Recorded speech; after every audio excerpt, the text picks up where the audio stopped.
Hey Megtos, this is Vention. I'm wondering if anybody else has run into this problem because up until now I've found it extremely irritating dealing with these blankets in hotel rooms. Basically, it's hard to separate or it's easy to confuse them with the sheets.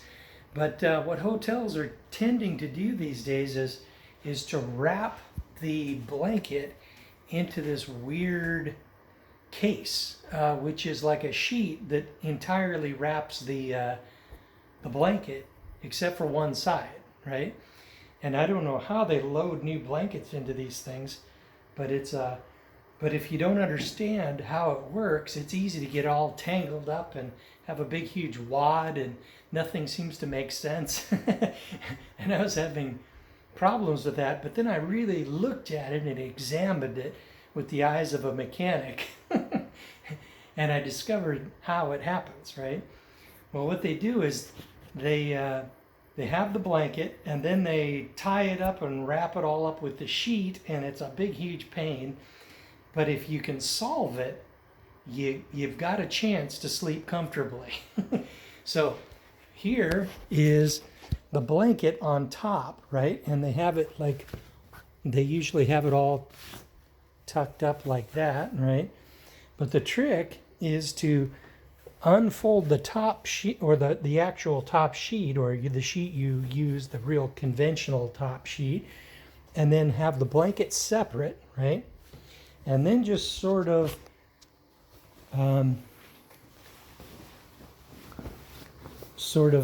flip the blanket off to one side like so, like that.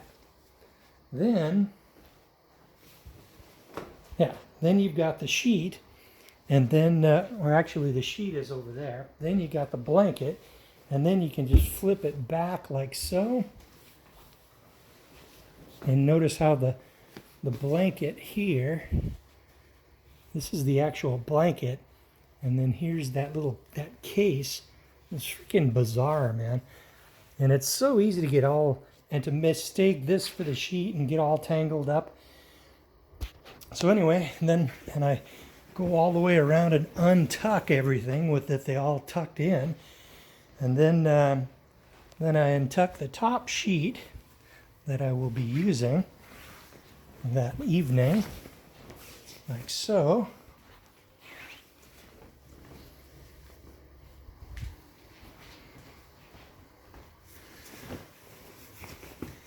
And that's pretty much all I need.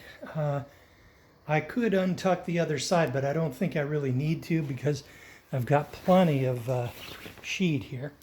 And then I like to run the heat enough, or the cooling enough, so that all I need really is the top sheet. And then I just, only if I get really cold do I grab the blanket. Then it's, since I have it flipped over like so, it's very easy to just grab the top blanket like so, and then just pull it across like that. Then I've got like a blanket over my shoulders or something if I get cold. But for my lounging activities today, while I'm continuing to heal, I will just get this top sheet out of the way. There. And then maybe tuck this back in if my guts don't split open again. There. And now I'll grab another absorbent pad and pop it here just in case I leak. And then I'm still having, I'm using about 30% of the absorbent towels that I've been using up until now, and I'm hoping tomorrow the leakage will stop, and then I'll be able to go farther afield. But when I'm constantly oozing blood and goo out of my what used to be my butt, I can't really go very far afield and run errands, because there's some things I want to get. Like I want to buy a few things at Walmart, and to make my stay a little bit more comfortable. And basically, so that's what I'm up to. But so hopefully, I'd also like to get a haircut. I'm getting pretty shaggy. But basically, that's the trick of these friggin' hotel blankets, man. They were driving me crazy over in Cancun. Every time I tried to grab a sheet, I ended up grabbing the outside of the blanket, and then it would just drag the whole blanket into a big wad, and it was just this is something that you can't brute force this. You got to solve it. Well, that is a tremendously important, hugely world-shaking thing that I just showed you guys. So,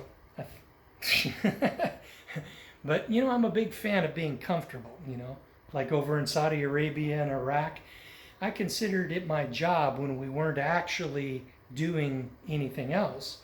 I considered it my job to make my team as comfortable as possible. Like I would build all kinds of things like our M16 racks, the sink, the portable power supply, which I found on a motor generator.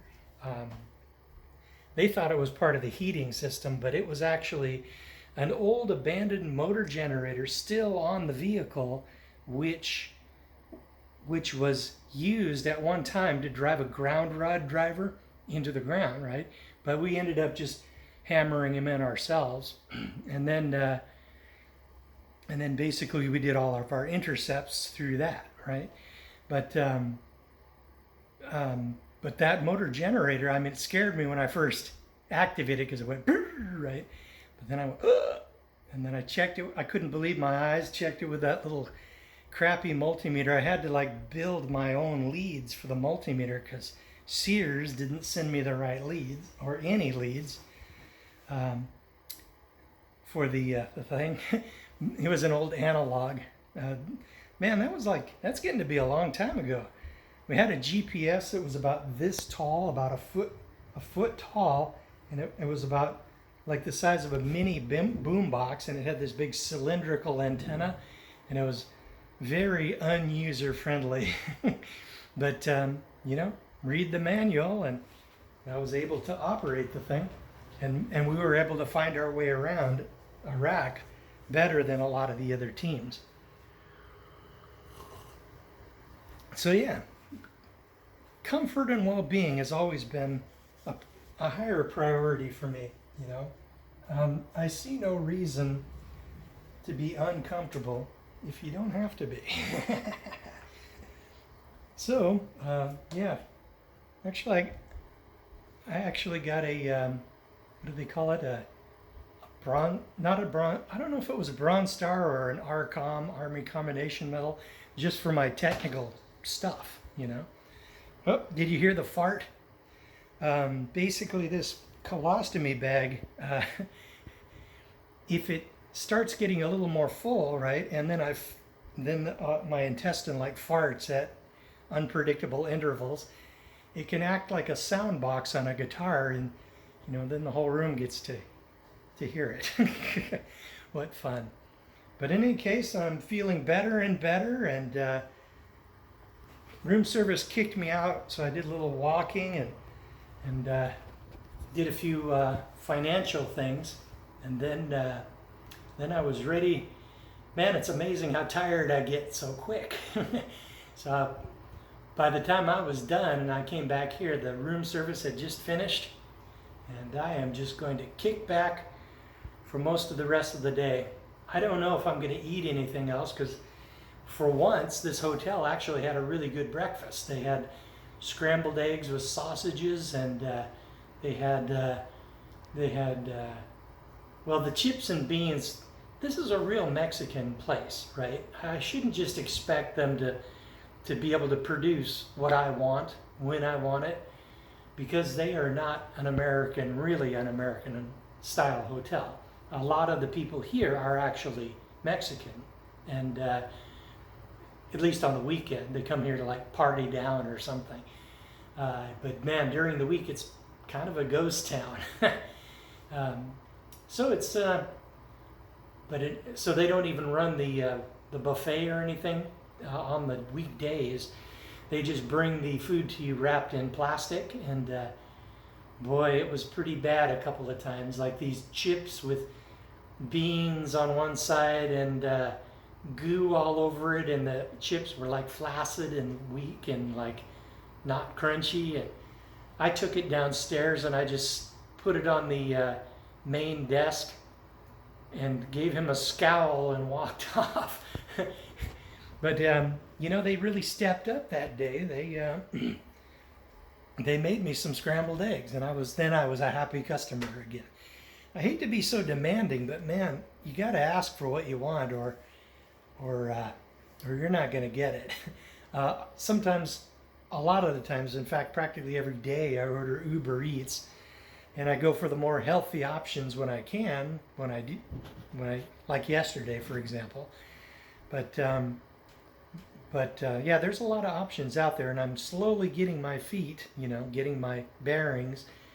And when I get my bearings a little more, and when I get healed up enough to go to Walmart, I might buy some lower carb options like some canned meat or something, or possibly some backpacking supplies, because we have hot water here, and I can well, in the machine downstairs you can get boiling water, and then I can get like maybe Mountain House scrambled eggs or some kind of beef stroganoff or something like that are all lower carb. But well, some of them are. I'll choose the better options. Other than that, you know, because I probably shouldn't just keep ordering Uber Eats every day. I mean, it's wasteful. I mean, I only have so many Bitcoins to work with here. And the more I spend, the more income tax I have to pay. Right now, I have less than $38,000 in what I've cashed in, quite a bit less actually. And when you do that, and my conventional income is also very low, it'll consist of like 2 stimulus checks, if I get the second one at all, and then perhaps and then the long-term capital gains Bitcoins, right? So, and if that is less than 38 grand, and I also earn very little conventional income, I will owe 0 income tax on the capital gain, long-term capital gains tax. So then I will pay 0 to the IRS, and I really like that idea. I mean, I find that highly appealing. I'll do it if I can, but I won't starve myself or anything if I can't.